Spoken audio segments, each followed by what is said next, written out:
So when I changed the speech or the language that I was using, it gained a lot of interest. So I was able to ramp up pretty quickly to a lot of clients in my backyard. My EA, actually, Becky, sort of helped drag me through the accountability of what's due when, and the cover art and the names of the illustrations and all that kind of stuff. So it was very helpful to have like the backstage folks guiding me along and pulling me through that. And so some of the basic EOS tools, I think, really helped me, like running EOS on me, especially from a time management standpoint, to know like what is my highest and best use, and like really doing some thinking about that.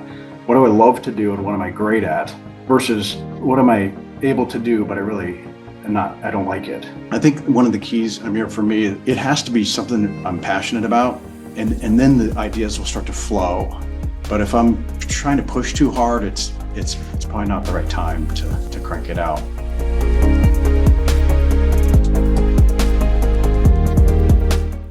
All right, everybody, welcome to another episode of The Show Goes On. This is a podcast about the people who are helping entrepreneurs behind the scenes.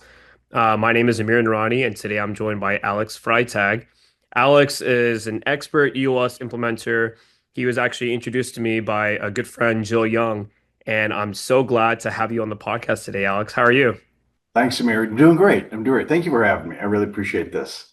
Yeah, of Thank you. course. And we had a couple minutes to catch up before this, and I just want to get straight into it. You're from Columbus, Ohio, but you've traveled around in a couple of other cities before then. So just get back to your story. Like, how did this all come about? Yes. So long, windy road, probably like a lot of us entrepreneurs. And what Steve Jobs says, you can only kind of see the connection when you look backwards. So a lot of this just could not have predicted, but there's a couple of probably key elements in the past that kind of connect into my EOS work today. I was a psychology major in college, and so that's just thinking about human behavior and team dynamics, and it really fits in very nicely. When I graduated from college, I had no idea, what I was going to do, and I floated around a bit. I ended up in Los Angeles. I had done some acting in high school, and so I had a friend out there, and he's like, "Come on out here and check out, be an actor." And I was like, "That sounds great." So went out there and really, I went to Groundling Theater, which is like an improv. It's like Second City in Chicago, Yeah. and took classes there and just loved it and had so much fun. And while I was kind of trying to get an agent and kind of do that whole entertainment industry thing, and after a little less than a year, I was like, "This is not something I'm going to keep, painting houses and working in restaurants." So I came back to Columbus and got a job and started on this. And the entrepreneurial kind of journey started in '96. And I'd started a company called ProfitWorks, which I still have today, with my brother. And over the years, it kind of morphed and took different turns and twists. But I stumbled upon the book Traction. One of my clients handed it to me it was probably 2011, and I didn't read it. I set it on my book stand, and then in 12, I was poking around on Amazon and picked up Get a Grip, which is like the Fable version of Traction. Yeah. If you haven't read Get a Grip, if you're a visionary and kind of like the stories, like Patrick Lencioni stuff, it was a great read, and I just ate that up and decided to go to boot camp and become an implementer in 2013. And then so I've been doing that ever since, and kind of so I have these two sort of parallel tracks with ProfitWorks and EOS, and just absolutely love what I'm doing. Love that I get to work with all these entrepreneurs, and I can kind of look backwards and say, like, I kind of do improv with our clients, and you do the psychology with our clients, and so it's a nice sort of culmination of experiences what I'm doing now. Okay, I would love to learn more about improv. So how has that played a role in your career now? And also, are you an SNL fan? I'm just curious. Yes, I am. Right. It's usually bite-sized pieces of SNL, but Yeah. the general rule, which most people are aware of, is yes and. That whole kind of when your partner on stage says something like, Amir, that's a great balloon you've got there. You say, "Thank you. I got it at the zoo," or you just kind of keep rolling forward, and it keeps the scene going. And you try to find a theme or a lesson or a message, and then as like comedians kind of like making it up on the spot. You're trying to put a tidy little bow on the end of that scene. And in here with the clients, they're bringing, at least 50% of the content. So I don't know where we're going to go, but in EOS, we have a structure to the day. It's typically we're going to check in and look backwards a little bit and then start to plan and look forward and so forth. And so, but within that, I mean, a team in here on a Monday could be a completely different conversation, and will be, than a team in here on Tuesday. So it's we have to be on our toes and be listening and watching the nonverbals. And so the improv sort of antenna are up in here, and it makes it fun. And we're also laughing and enjoying the day as well as being productive. So I see a tie in there in a big way. And then public speaking, when you're doing talks for an audience like an EO group or a Vistage group, just having that sort of fluidity or the buoyancy to kind of take what the audience might bring me and work with it and turn it around. So I see that as having been a very good sort of foundation for what I'm doing. So Yeah, no, it's super cool. I feel like entrepreneurs, coaches, actors, musicians, entertainers of some form, like let's say you have a session, like your day to perform. So it's almost like you're getting a yeah. chance to tap back into being an actor all over again. You're exactly right. And there was a phrase, I don't know who said this, but it was Frank Sinatra doesn't move pianos. Have you heard that? I haven't heard that one. No. So you have this EA firm, right? And the idea there is that like talent comes in, does the deal on stage, and then gets in the limo and leaves. Mhm. And so my highest and best use as an implementer is to help that team get aligned on the vision and discipline, accountability coach kind of thing, team health. And so from a standpoint of what's going on backstage, this supporting me is really important. So if you think about the performance metaphor, Becky, my assistant, has been just like invaluable for me. And so EAs are super powerful for that entrepreneur to really let go of the stuff they really shouldn't be doing. It's not their highest and best use. And I'm sure we'll get more into that. But it does touch on that sort of front stage performance versus what's going on backstage. Yeah, for sure. And you also mentioned that you work with your brother. I did, yes. We worked together for about 6 years, and really we tried to build ProfitWorks in the late 90s. So we were in the business of like teaching employees sort of basic business and finance, sort of get them to think like owners.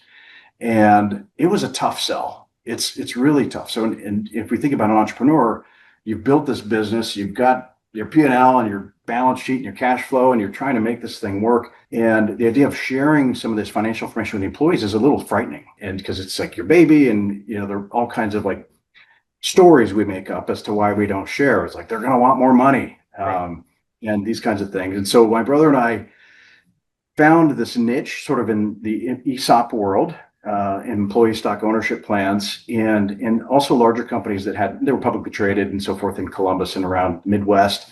And so it became a nice ground for us to test all that.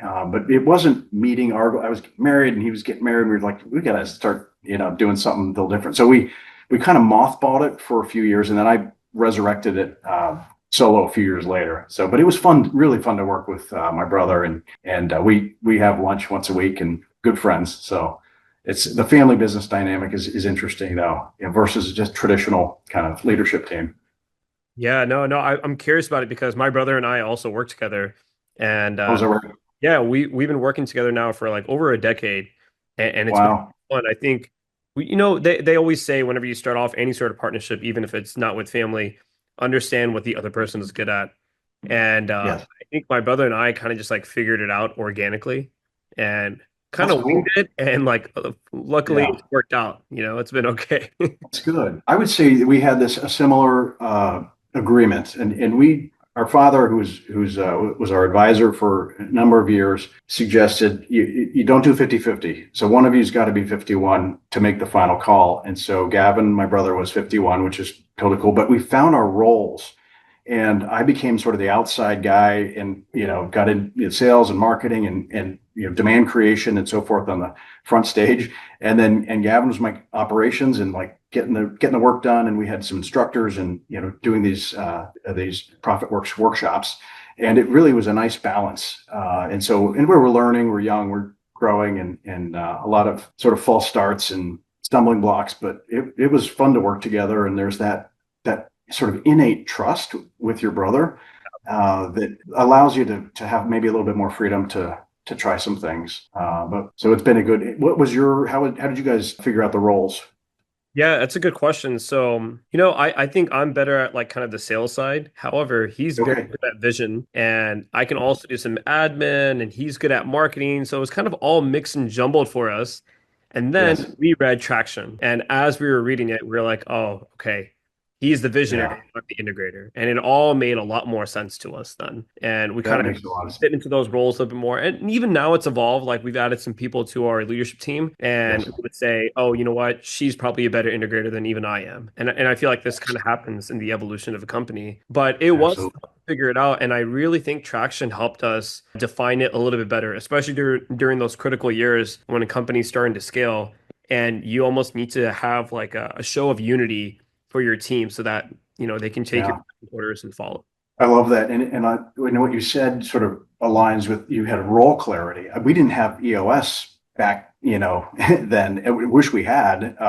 But we're running ProfitWorks on EOS now, which is night and day, in terms of the types of conversations, the issues that we're posing and solving, and having rocks and all the different disciplines have been really helpful for us to hold each other accountable, our team.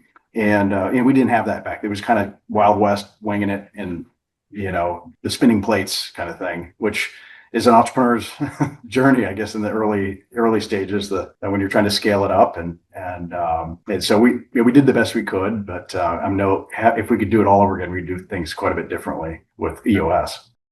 I feel like it's always a question we always say, like, oh, if only I knew that like 10 years ago, that would have really helped. Right? Yeah, that's true. No, that's exactly right.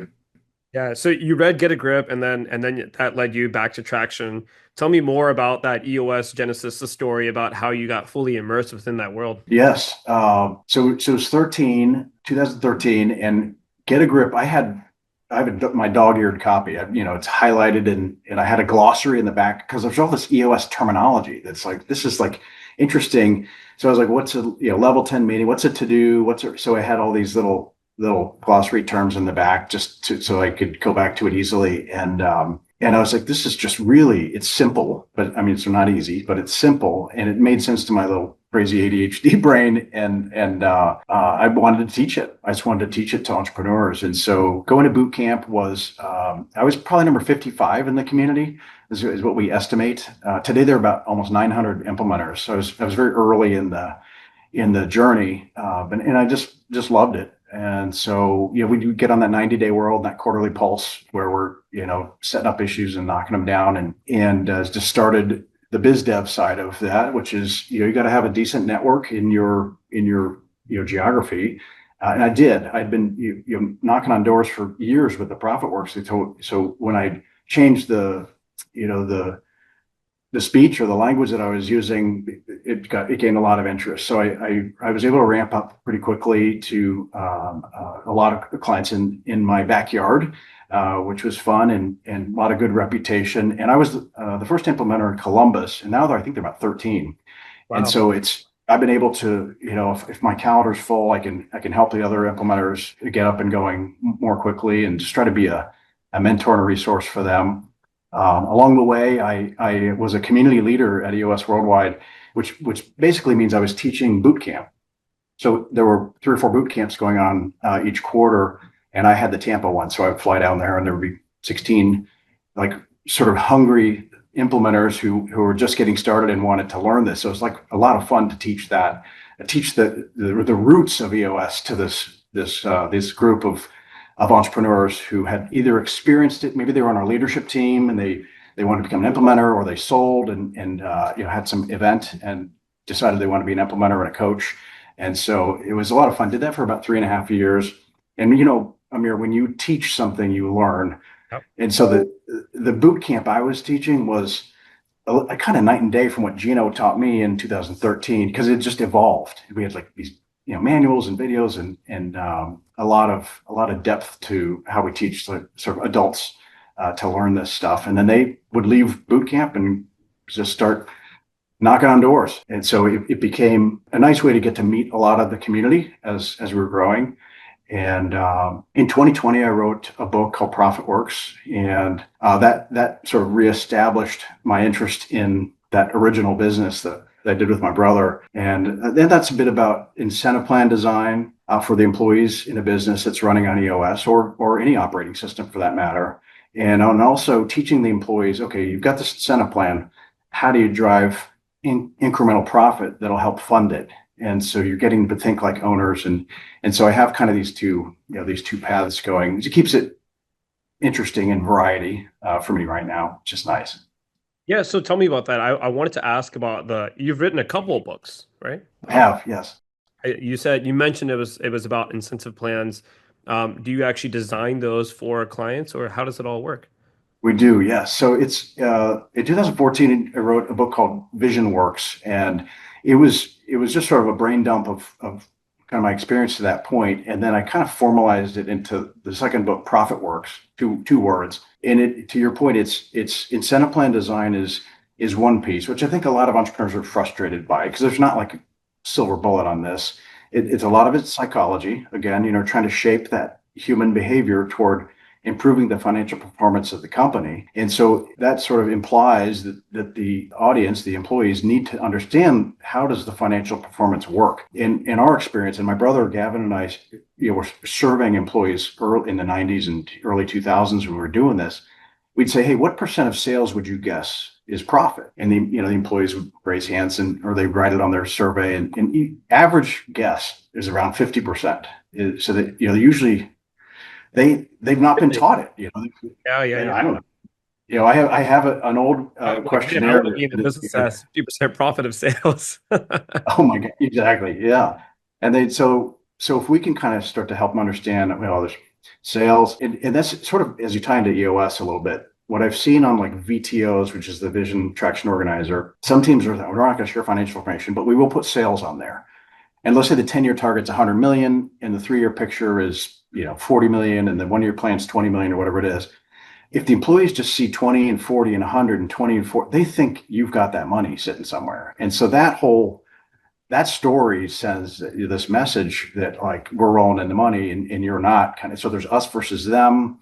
There's people resent the owners have taken all this risk and so forth. And so my passionate plea is to share the information that'll help your employees make better decisions at the moment. And oftentimes it's around gross margin, or it could be even further down on the income statement, or maybe it's related to cash, whatever it is. But when the employees start to understand it's like 10% is a decent profit at the bottom line, they start to behave differently, especially if their incentive is tied into increasing it. And so the book ProfitWorks, once I put it out there, a lot of the implementers were giving it to their clients because it would come up in a session like, how do we do comp? And and there's all these ideas in there on how often should you pay it out, what's a good formula for it, and but we do that work for clients at ProfitWorks. But some people read the book and just do it on their own, which is great. I think the key, I guess, plea that I have is if you're going to have an incentive plan, teach everybody how it works and keep it really simple. Most incentive plans are too complex and there's like tons of spreadsheets and stuff, and people start to mistrust it and they think, how am I getting screwed on this? So if you keep it simple and then teach the employees how to fund it, it becomes self-funded, and then the employees don't look at it as an entitlement. It's earned compensation. It's like ownership thinking, not like, hey, I got it last year, where is it this year? It's like, no, you guys got to find money to fund the plan, improved efficiencies and less rework and, wasted trips or whatever, all those kinds of things that come up in the workshops. So, but it led to, this is kind of a full circle. I mentioned Get a Grip, but I wrote a fable last year, and it's called Stretch Not Snap. That was the third book. And it's basically a sequel to Get a Grip. So the company's running on EOS, but they're frustrated because the employees think Vic and Eileen are taking all the money. So they end up implementing ProfitWorks. So it's sort of a picture. If you're running on Scaling Up or you're running on EOS, it would be a good book to read to learn a little bit more about ProfitWorks and how to share financials with your employees, that kind of thing. So, okay, and that's called Stretch Not Snap. Stretch Not Snap, which you could picture a rubber band, right? It's like tension is good up to a point. right? So there's a curve called the Yerkes-Dodson you've heard of, but no tension, you get pretty low performance, and too much tension, you get, fear or burnout, that kind of thing. So Yeah. stretch, not snap. Yeah. Yeah, too much tension and then the rubber band snaps then. Yes. Yeah, exactly. And the idea came from my publisher. We were watching a video of Stephen Kotler, who's an author. You may know, he's done a lot of work in flow and flow research and flow collective. I can't remember the name of his company, but there's an interview where he was saying, like, he's talking about surfers, and you want to have enough pressure on your performance to stretch but not snap. And we're like, oh, that's it. That's the title. So worked out. How was that experience of writing a book? Because now you've done like 3 different books. So how does that whole process start? Like, walk me through that.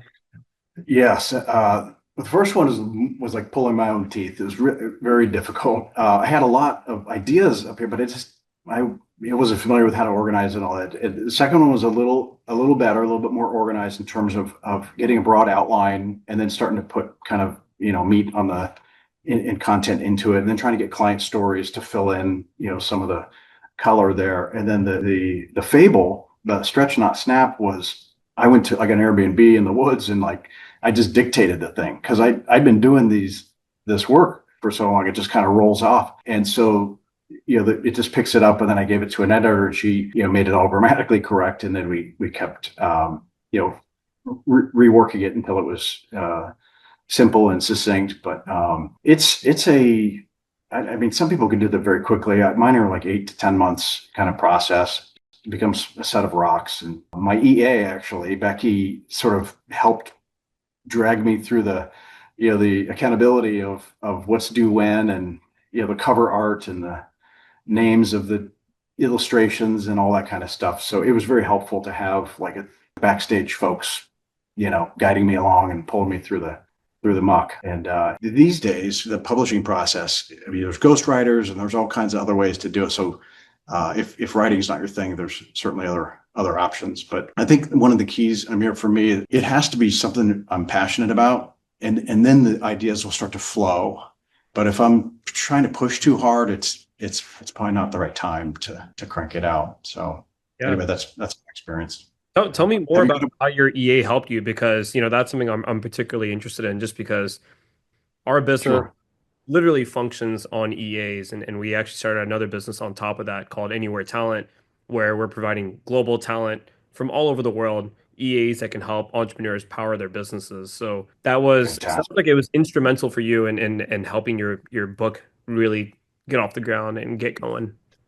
Yes. Well, so we self-published, and the publisher has a process, like a checklist with, a long checklist. And I had gotten the book to maybe 80% just solo. So it was in a stage where we're starting to get to the more frequent milestones, I guess, to get. And so what Becky's role was to make sure we're checking the boxes on that checklist. So she was kind of the intermediate between the publisher and me. And we would just put it on the issues list, and she'd schedule time on my calendar for, like, you need an hour for this to think about XYZ, or to whiteboard this idea, or I drew all the illustrations for the book, which was kind of fun. So those kind of things. She's just protecting my calendar, as well as directing my calendar for the different steps of the publishing process, with the deadlines in there, and making sure that I'm staying on track. And again, it keeps me in the right, unique ability sort of framework. If you know that strategic coach. Oh yeah, I know that. Right when you said that, I heard unique ability, and I was thinking Dan Sullivan. Yeah. Yes, exactly right. Yeah, I'm a big fan of Coach, and I've been in there for about 8 years, and it's been a great tool for me to think about my thinking. And so some of the book development kind of would show up in, like, some of the exercises they take us through, and just certainly the evolution of ProfitWorks. When I'm in strategic coach, I'm really not in there as an EOS implementer. I'm in there as a visionary at ProfitWorks. And so I have that hat on, and it's really helpful to put some excitement, put some creativity and problem solving into the framework. So yeah, no, I love that. You said one other thing that I want to touch on. You said a good EA protects and directs your calendar. I love that. Oh, you say that? Yeah. That's cool. And then the other thing is, I want to learn more about strategic coach. So obviously, I'm starting, I think, in next month or maybe in August. I'm going to do my first Oh, one excellent. ever. I had never done strategic coach before. I've just tried Good. to devour the resources. But you said you've been doing Yeah. it for 8 years now? I have, yes, and so there's three tiers. There's a signature program, which is kind of probably where you'll start, and it kind of helps you work on yourself and your time management, and it gives you sort of a glimpse into how you're going to build a self-managing company, which is the second tier. It's called 10x or 10 times, and 10 times doesn't mean if you're a $2 million company, you're going to be 20 million. It could, but it's more like 10x thinking is abundance thinking and going beyond like just trying to get a 10% growth every year kind of thing, which is not bad either, but it's more of a mindset that they're trying to teach in that second tier. And then that's one I'm in and really enjoy that. And then the third one that you'll probably move into at some point is called Free Zone. And Free Zone is really interesting. So it's entrepreneurs sharing lots of ideas and creating new entities and new organizations. So, but they want you to kind of get the foundation first and then get a self-managing company, which EOS certainly helps with that. Dan Sullivan, who's the founder, is he distinguishes sort of EOS from strategic coach. He says strategic coach is an operating system for your entrepreneurial brain, like for you, the individual, and EOS is an operating system for the business and the leadership team. So that's so they really work well together, which is nice. Yeah, that's a great way to understand it. So you've been doing that for 8 years. What are some other tools along the way that have really helped you? I know you talked about strategic coach, but yeah, what else has helped you in your entrepreneurial journey, just going through everything? Because you started multiple Yeah. companies, written multiple books. Like, how do you handle it? How do you keep it all together? Well, having a team that I'm okay delegating to, which is really important. Like we as entrepreneurs, I think so much. I want to hang on to, I'm the only one that can do this, thinking, Yeah. and I once I start to let go, and so some of the basic EOS tools I think have really helped me, like running EOS on me, especially from a time management standpoint, to know like what is my highest and best use, and like really doing some thinking about that. What do I love to do, and what am I great at, versus what am I able to do, but I don't like it. And so delegating those types of tasks have been like invaluable for me. And so in EOS, we have a tool called Delegate and Elevate. Strategic Coach has a similar tool. There's other tools, but it's a way for an entrepreneur to kind of start to think about highest and best use. So those tools I think are going to be one piece. Early in my journey as an EOS implementer, we had a group of implementers, and we had a WhatsApp group, and we were called the Honey Badgers. But it was like one of those things where you could be at a break during a session and say, "Hey, the client brought up this, not sure how to handle it, ideas," and then within 30 seconds, you get two or three ideas, and then you jump back. So it was really like a brain trust or a mind expanding group, which really helped me see other alternate sort of angles on things and to become a better coach. EOS itself has a very good system for teaching implementers how to teach the content, but facilitation is a different sort of art form. And so I've taken some classes on trying to become a better facilitator and always kind of on the path to mastery, just recognizing you never get there. And so I'm always learning and trying to surround myself with people that are teachers and also sponges as well. So, which a lot of this community, the US community is, which is nice. There's an author that's been really influential in my life named Steve Chandler, and he's written probably 50 books or something like that, but he coaches coaches. Okay. And so his books are all directed toward a coach. It might be a life coach or any kind of coach, but certainly I'm a business coach. But his work, like one of his books called Crazy Good, he's got another one, and he cranks them out. The Power of Systems is a really cool book. It came out maybe 2 or 3 months ago. So I'm always reading a couple books at the same time. That's how that works. That's awesome. Yeah, and having a coach for the coaches, that's super important. That's something I actually talked to Jill about as well. Um, Yeah, and you guys are in the sessions, facilitating. It must get a little crazy at times just because you have a lot of hungry entrepreneurs or hungry leadership teams who want growth yeah. at all costs, and sometimes there may be disagreements over it. So I'm curious, how do you manage all the egos in the room? How do you manage the tenor and all the different voices that need to speak, but while also leading them towards where they want to get to? Yeah, that's a great question. And I think it comes certainly with experience in terms of how to respond in certain situations. And I wouldn't say there's necessarily tons of ego, but there's sometimes fear early on in the journey and maybe one or two egos, and trying to help people gain a little bit more EQ, if emotional intelligence, which is kind of like know thyself and be able to control thyself and then know others and coach others, sort of the four stages. So if I can help them become more self-aware as a team, like it's five people in the room, in how beneficial it's going to be for them to let down their guard and to sort of subordinate the ego to the greater good of the team. And that's creating an environment that's calm. When people are talking over each other, say, hold on, one voice at a time. And Barry, we've heard a lot at it. Can you mind hold for a second? Let's hear the other four. What do you guys think about that? More voices, So really holding the room and facilitating respectfully.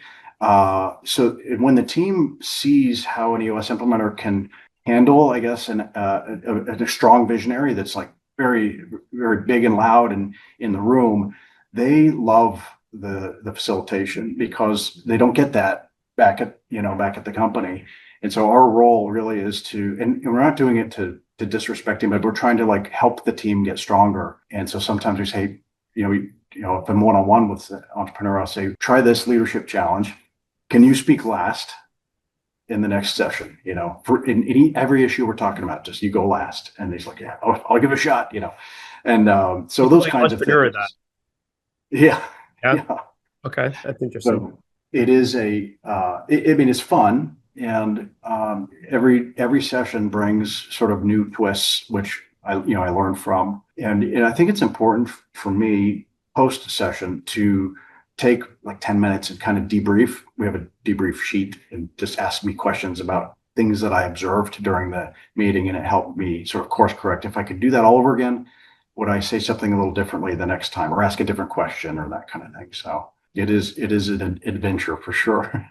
Do you remember your first session ever? I do. Yeah, I was in Colorado, and it was not sort of the standard start for an implementer, How's that? but it was kind of what I had. It might tell you the story Yeah, briefly. I would love to hear about it. Yeah, yeah. Because I feel So, like being in that situation might be a little nerve-wracking, and yeah, I yeah. just want to hear about how that was. Oh my gosh. So I came out of boot camp in November 13, and I had pretty quickly somebody that's like, okay, we want to start, and they said we're going to Vail. We've got a Airbnb, and so just come out there, and we're going to be there for two or 3 days. I can't remember. And I was like, I think first day is supposed to be one day. It's called focus day, not 3 days. And so I was like, all right, well, I've got to follow the lead here. So Gino had said at boot camp, he said, hey, when you get your first client, give me a call. We'll do 30 minutes on the phone and I'll just prepare you and make sure you've got your head in the right space. So I get on with him and he goes, tell me about the client. I said, well, we're doing 2 days off site. And he goes, that's not the process. And I said, I know, but this is like what I got. So he said, all right, it's going to be challenging, but here's some ideas. And there are videos and stuff that we as implementers can watch. So I was cramming videos and trying to figure out how to do this thing. And I went in and for 2 days, we had flip charts and we were in this house and playing pool and talking about marketing strategy and, talking about core values and kind of tried to cram everything in, which is not the way to do it. And, but they got left there with a VTO and left there with rocks. And I came back here and, we went to the quarterly session and 90 days later and they were cranking along. I think they saw the framework. And so it was valuable for them, but it was not ideal for me. And I was, like you said, I didn't know how they were going to respond or if they'd done any of this work before and were they going to, know that I'm an imposter and so forth. So it was a bit frightening, but once you get that at bat and then you're like, okay, I can kind of taste this now. I can see it. And then the second one's a little bit smoother and so forth. So it became more habit. And then I became much more convicted of the proven process, which is, focus day, vision building separated by, a month or so and before they get into the quarterly. So it probably helped me get tuned into that.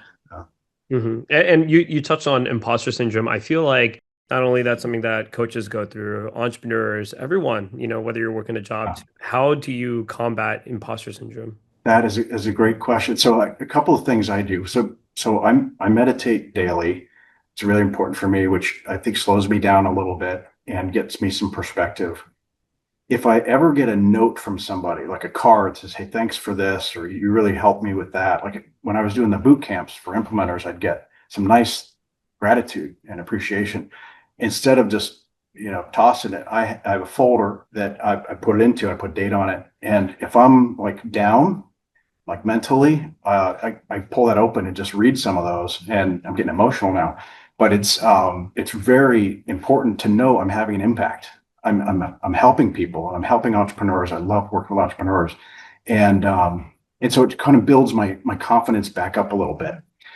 Certainly, getting a lot of sleep and watching alcohol intake and that kind of stuff super important from an energy standpoint. Because if I'm low on that, then I'm likely to go low with the imposter. So those are some pieces. I think having a coach, you mentioned, I mean, even if you look at any great athlete, they all have coaches. And so if you want to be a great coach, it's best to have somebody who's neutral, who can give you some perspective. So I always have a coaching relationship going on, and really enjoy that. And that takes discipline. It costs money, but I feel like it's an investment in myself, and I think that helps combat the potential imposter syndrome that could happen. So it's less frequent, but I think to your point, Amir, we all get it. We all have bad periods, So, Yeah, for but do sure. you have examples or things that you suggest as well? Because I'm open to it now. Yeah, well, no, I love what you were saying about having that pieces of feedback with you, because when you read those affirmations, that positive feedback, Yeah, during tough moments especially, you're like rewiring your brain. And the brain, what they talk about more and more, there's a lot of neuroplasticity. You can kind of make it whatever you put into it. And so I love yeah, having I like to do an exercise where at the end of the night, I just write down 5 things that I was happy about that day, or that I'm grateful for. And even if it's like the crappiest day, after I'm done writing those 5 things, I'm like, wow, you know what? Today wasn't that bad. Like I actually got a lot done and I feel pretty good. yeah. Yeah, it's just, it can kind of turn the entire day around. And especially when you do it right before you go to sleep, I think it helps me get to bed a little bit faster then too. I think that's a great idea, great point. And it reminds me of why, like at the beginning of a quarterly in EOS, we asked them to share some good news in the last 90 days. And that the psychology behind that is because entrepreneurs, we get stuck in like all the stuff that's not going well. But if we can pause for a second and say, well, wait a second, let's look backwards and say, look, this was great this quarter. We got this new client, we hired this person, and blah blah blah. Things aren't all so bad, and we can then say, okay, what are the issues, and then march forward. So I love the idea of gratitude and reflection, and it's built to EOS as well, because we know teams can get down, Yeah. even if they're growing, they can say, well, we're not growing as fast as we need to, but well, wait a second. Yeah, so it's nice to be able to slow down and do that. It does take, to your point, it does take discipline. You got to set it up as a habit. Yeah. Yeah, for sure. And I feel like one of the other things I would add too is it all starts from the body. So I really Mm, try to make sure I'm always getting exercise in, because similar to meditation, which I'm a huge proponent of, when you're yeah, exercising vigorously, that can also put you in a flow state and slow the brain down and just get a yeah, lot of that negative energy out of your body. And by the end of that's it, great. anytime someone's done with exercise and you're like, "Hmm, I'm so glad I did that. You know? I did that. Yes, I agree with you 100%. That's great. Exercise and sleep. And sleep's kind of like my foundation, and then energy's there, and then you can show up great at work and great in relationships, and 100%. Yeah, yeah. I think there's this book. I think it's called Why Sleep Matters, or I think that's what it is. Is it Matthew Walker? Let me see. Uh, Matthew Walker. Why Oh, We yeah, Why We Sleep. Sleep. That's the one. Yeah. I haven't read Yeah, it, but I've heard amazing things about it. I highly recommend it. I've got it. I just looked over on my shelf. It's right over there, and I gave it to my brother, and because he has like this device. What are those CPAP? I mean, all that kind of stuff, and so sleep is always just this elusive target. But the author, and he's got a master class in that app.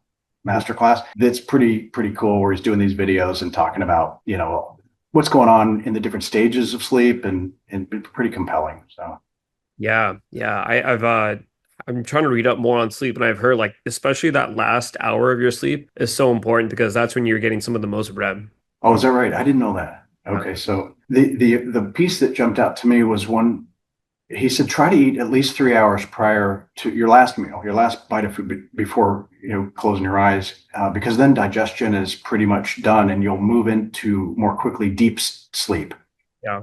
If you eat and then go to bed, I think you miss that whole stage. It just because your body has to digest, and then you go right into like REM and light sleep and so forth. So I thought that was really interesting. Yeah.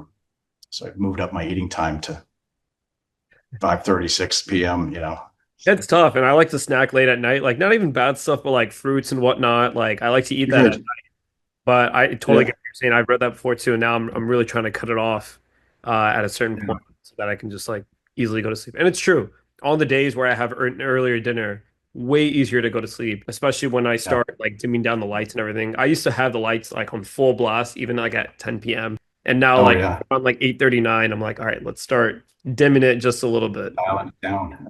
That's cool. Yeah, I've got these blackout curtains Oh, just installed recently, and that really helps. Just not have any light in the room. And I started wearing this mask, which I never had before. But oh, cool. Peter Diamandis is another author who recommends that. And the mask's been pretty interesting because there's obviously no light getting in, and you can travel with it and all that kind of stuff. So What's the name of that mask? You know? it is, I can't remember. There's an $85 version, which I did not get, and then there's like a $32 version. So that's the one I tried. So Okay. it's like, but if you type Manta? in sleep mask, what's it called?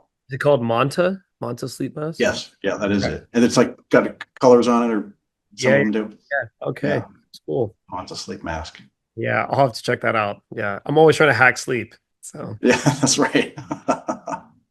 They say like if you're getting, it's like 6 to 8. Like there's no shortcuts. I thought that's really interesting. yeah, you can't choose. Yeah, All right, so I want to end with a couple of rapid fire questions if you're cool with that. sure. Yeah, I'll Okay. try. Favorite book?